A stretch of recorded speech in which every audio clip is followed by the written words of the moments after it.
प्रिय भक्तों, नमस्कार। भक्तों, आज हम इस चैनल के माध्यम से आपके लिए लेकर आए हैं बुधवार की व्रत कथा, जिसके करने और सुनने मात्र से भक्तों के सभी कष्ट दूर हो जाते हैं और उनकी सभी मनोकामना पूर्ण होती है। तो आइए आरंभ करते हैं बुधवार व्रत कथा।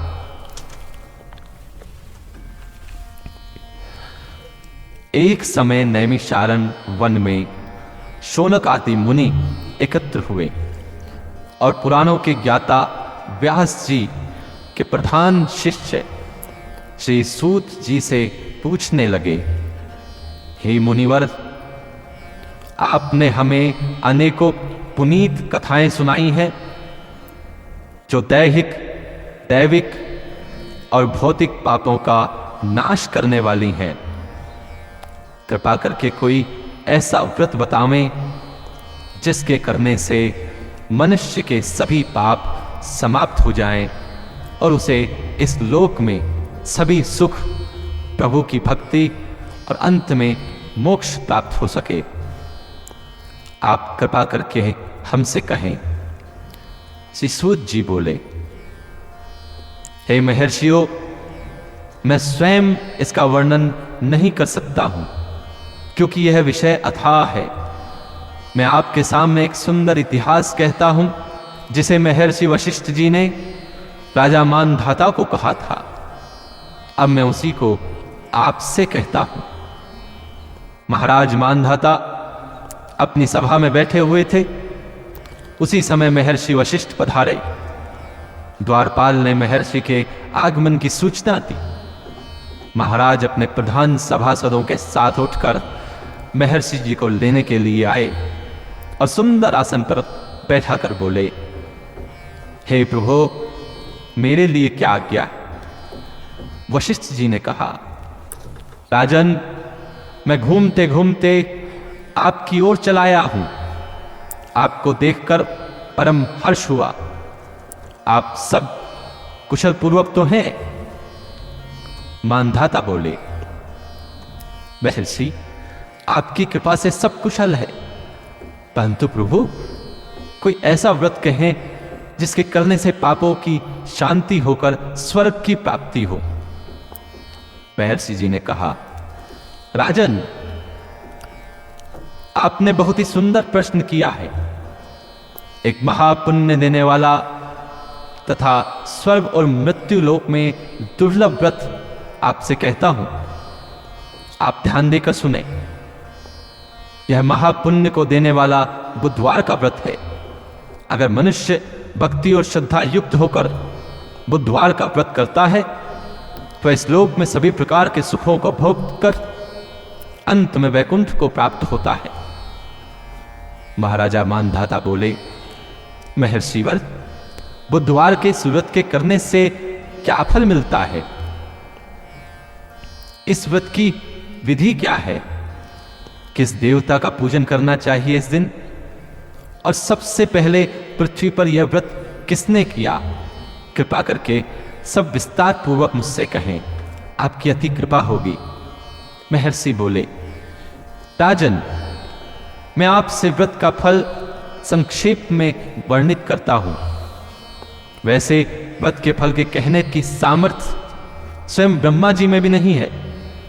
यह व्रत दुख और शोक का नाश करने वाला है, धन और धान्य को बढ़ाने वाला तथा समस्त पापों का नाश करने वाला है। जो मनुष्य जिस कामना को लेकर इस व्रत को करता है उसकी वही कामना पूर्ण होती है तथा समस्त पापों का नाश होकर उत्तम गति की प्राप्ति होती है। अंत में श्री हरि के लोक की प्राप्ति होती है। इस व्रत की विधि इस प्रकार है। मनुष्य भक्ति व श्रद्धा से बुधवार के दिन व्रत रखे। प्रातःकाल नदी आदि में स्नान करके नवीन कलश में जल भरकर लावे। किसी पवित्र स्थान में कमल का आकार बनावे। उसके मध्य इस कलश को स्थापित कर श्वेत चावलों से उसका पूजन करे। बुद्ध की स्वर्ण की मूर्ति कांस्य पात्र में स्थापित करके उस कलश के ऊपर रखे। मूर्ति को 2 सफेद वस्त्र धारण करावे, गंध पुष्पादि से पूजन करे, यज्ञोपवीत चढ़ावे, अशोक की छाल की बत्ती बनाकर दीप जलावे, गुड़ दही भात खीर का भोग लगावे और इन्हीं पदार्थों से ब्राह्मण को भोजन करावे। तत्पश्चात प्रदक्षिणा करके बुद्ध देवता की प्रार्थना करें। इस प्रकार 7 बुधवार व्रत करने से बुद्ध जनित संपूर्ण दोष दूर होकर सुख और शांति मिलती है और समृद्धि मिलती है, समृद्धि बढ़ती है। 27 बुधवार व्रत करने से पूर्व जन्मों में किए हुए पापों का नाश होकर स्वर्ग की प्राप्ति होती है। इसके बाद महर्षि वशिष्ठ जी ने कहा, हे राजन, सबसे पहले पृथ्वी पर जिसने बुधवार का व्रत किया था उसकी कथा सुनाता हूं, तो ध्यान से सुनो। पूर्व काल में मिथिलापुरी में एक राजा राज्य करता था। उसका नाम निमि था। उसके शत्रुओं ने परस्पर मिलकर मिथिलापुरी पर चढ़ाई कर दी। बहुत ही भयंकर युद्ध हुआ। इस संग्राम में महाराज निमि मारे गए तथा उनके राज्य को शत्रुओं ने अपने अधीन कर लिया। महाराज निमि की रानी का नाम उर्मिला था। उसके एक लड़का और एक लड़की थे जो अभी छोटे छोटे थे। जब रानी ने महाराज के मर जाने का समाचार सुना तो वह बहुत दुखी हुई। उसने विचार किया कि अगर मैं यहां महल में रहूंगी तो महाराज के शत्रु मुझे पकड़कर ले जाएंगे तथा मुझे राजकुमार और राजकुमारी को मार देंगे। इससे तो अच्छा है कि मैं इस राज्य और राजमहल को छोड़कर कहीं और चली जाऊं। रानी ने ऐसा विचार करके अपने पुत्र और पुत्री को लेकर राजमहल के गुप्त दरवाजे से बाहर निकल गई। रानी उर्मिला अपने पुत्र और पुत्री को लेकर अन्न वस्त्र की चिंता करती हुई चारों ओर विचरण करने लगी। भगवान की कृपा से उसे जो कुछ फल फूल आदि मिल जाता था उसी को ग्रहण कर लेती तथा अपने पुत्र और पुत्री का पालन पोषण करती।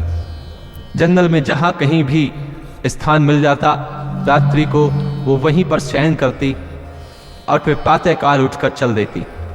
इस प्रकार रानी अन्य वस्त्र की चिंता में घूमती हुई उज्जैनी नगरी में जा पहुंची। वहां एक ब्राह्मण के यहाँ कूटने पीसने के काम पर नियुक्त होकर अपना तथा अपनी पुत्र पुत्री का पालन करने लगी। कुछ वर्षों बाद रानी का देहांत हो गया। ब्राह्मण ने इस बालक के शरीर के चिन्ह तथा हस्तरेखा देखकर अनुमान लगा लिया था कि वह राजपुत्र है और एक न एक दिन अवश्य राजा बनेगा, परंतु अभी उसका भाग्य इसका साथ नहीं दे रहा है। ब्राह्मण ने राजकुमार को बुधवार का व्रत बतलाया। राजकुमार श्रद्धा और भक्ति पूर्वक बुधवार का व्रत करने लगा। व्रत के प्रभाव से बुद्ध देव प्रसन्न हो गए और उसके पुराने राज्य मिथिला नगरी की प्रजा ने विद्रोह कर दिया। राजा को मार डाला गया और पुराने मंत्री को पुनः मंत्री नियुक्त कर दिया। मंत्री ने आज्ञा दी जहां भी महारानी एवं राजकुमार हो उनकी तलाश की जावे और उनको राज सिंहासन पर बैठाया जावे। मंत्री जी ने अनेकों दूतों को राजपुत्र और राजकन्या की तलाश में भेजा। दूत विचरण करते करते उज्जैनी नगरी में पहुंचे। दूतों ने वहां राजकुमार और राजकुमारी को तलाश लिया और उनको लेकर मिथिला लौट आए। मिथिला नगरी की प्रजा और मंत्री सभी अपने राजकुमार को पाकर बहुत प्रसन्न हुए। राजकुमार को सिंहासन पर बैठाया और बहुत खुशी मनाई गई। राजकुमार को अपना राज्य वापस मिल गया तो उसने उज्जैनी से ब्राह्मणों को बुलवाकर राजगुरु के पद पर नियुक्त किया। राजकुमार ने अपनी बहन श्यामला का विवाह धर्मराज के साथ कर दिया तथा दहेज में काफी धन दिया। श्यामला धर्मराज को पति के रूप में पाकर बहुत ही प्रसन्न हुई। वह सभी प्रकार से धर्मराज की सेवा करती तथा हर प्रकार से प्रसन्न रखती थी। धर्मराज श्यामला से बहुत ही संतुष्ट रहते थे। घर का सभी कामकाज उन्होंने श्यामला को सौंप दिया। धर्मराज के घर में 7 कोठे थे। यह 7 कोठे कीलों से अच्छी तरह से बंद थे। धर्मराज ने इन 7 कोठों को खोलने को श्यामला से मना कर दिया था। श्यामला अपने घर के सभी कार्य भली प्रकार से करती, परंतु उन कोठों को न खोलती। इस प्रकार से श्यामला का काफी समय व्यतीत हो गया। एक दिन धर्मराज किसी आवश्यक कार्यवश घर से बाहर गए थे। श्यामला ने विचार किया कि पतिदेव ने सभी कार्यों को मुझे स्वतंत्रता दे रखी है, परंतु न जाने इन 7 कोठों के लिए मुझे क्यों मना किया हुआ है। इस कौतूहलवश श्यामला देवी ने धर्मराज की अनुपस्थिति में एक कोठे की कीलें निकाल दी और खोल कर देखा।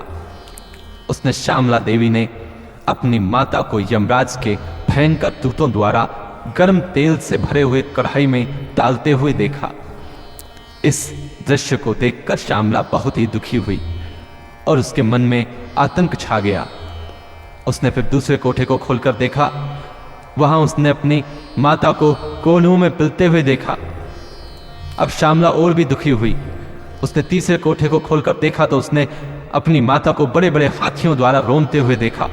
फिर उसने चौथे कोठे को खोलकर देखा तो उसमें भयंकर कुत्ते उसकी मां को काट काट कर खा रहे थे। जब उसने 5वें कोठे को खोलकर देखा तो श्यामला की मां कंठ से पकड़ी हुई जाकर निचोड़ी जा रही थी। श्यामला ने 6वें कोठे को खोलकर देखा, वहां उसकी माता काठ के समान छीली जा रही थी। 7वें कोठे में उसकी माता के ऊपर बड़ी बड़ी शिलाएं फेंकी जा रही थी। उन सब को देखकर श्यामला को बहुत ही दुख हुआ। अपनी माता के दुखों को देखकर श्यामला अत्यंत शोकग्रस्त हो गई। धर्मराज जब लौट कर आए और उन्होंने श्यामला की ऐसी दीन दशा देखी तो उन्होंने पूछा, तुमने कोठे तो खोलकर नहीं देखे थे? मैंने तुमसे उन 7 कोठों को खोलने के लिए मना कर दिया था। श्यामला ने अपना सिर धर्मराज के चरणों में रख दिया और प्रार्थना की, हे नरेंद्र, मेरी माता ने ऐसा कौन सा पाप किया है जिसके कारण वह इस प्रकार से नरक की यातनाएं सहन कर रही हैं? धर्मराज बोले, श्यामला, तुम्हारी माता ने तुम्हारे और तुम्हारे भाई के स्नेह में वशीभूत होकर एक दिन ब्राह्मण के 7 गेहूं के दाने चुरा लिए थे। प्रथम तो चोरी ही महापाप है, उस पर भी ब्राह्मण के अन्न की चोरी करने से 7 कुल दग्ध होते हैं। इसी से तुम्हारी मां 7 प्रकार के नरक भोग रही है। श्यामला हाथ जोड़कर बोली, हे नाथ, ऐसा कोई उपाय बताएं जिसके करने से मेरी मां का उद्धार हो, वे इस कष्ट से निजात पाएं और वो ना भोगें। मैं अपनी माता के कष्टों को नहीं देख सकती। धर्मराज बोले कि हे देवी, पूर्व जन्म में तुम ब्राह्मणी थी। उस जन्म में तुमने बुधवार का व्रत किया था तथा अपनी सखियों को भी बुधवार का व्रत करवाया था। इस जन्म में भी तुम बुधवार का व्रत कर रही हो। इस व्रत के प्रभाव से ही समस्त सुख आपको प्राप्त है। अब आप सत्य प्रतिज्ञा करके इस जन्म के बुधवार के व्रत के पुण्यों को मेरे सम्मुख अपनी माता को दे दो। ऐसा करने से आपकी माता के कष्टों की समाप्ति हो जाएगी और उन्हें उत्तम सुख प्राप्त होंगे। श्यामला ने ऐसा ही किया। पुण्य के मिलते ही श्यामला की मां उर्मिला पीड़ा से मुक्त होकर दिव्य शरीर धारण करके स्वर्ग के लिए चली गई। भगवान विष्णु के दूत सुंदर विमान लेकर उसे लेने के लिए आए। इस दृश्य को देखकर श्यामला ने बहुत ही आनंद मनाया और आगे भी बुधवार का व्रत करती रही। इस कथा को सुनकर महाराजा मानधाता ने बहुत ही सुख माना तथा वशिष्ठ जी की बहुत प्रकार से सेवा की तथा बुधवार का व्रत कर इस लोक में अनेकों प्रकार के सुख भोग कर अंत में दुर्लभ मोक्ष की प्राप्ति की। बोले विष्णु भगवान की जय। भक्तों, इस प्रकार यहाँ पर बुधवार की यह व्रत कथा समाप्त होती है। नमस्कार।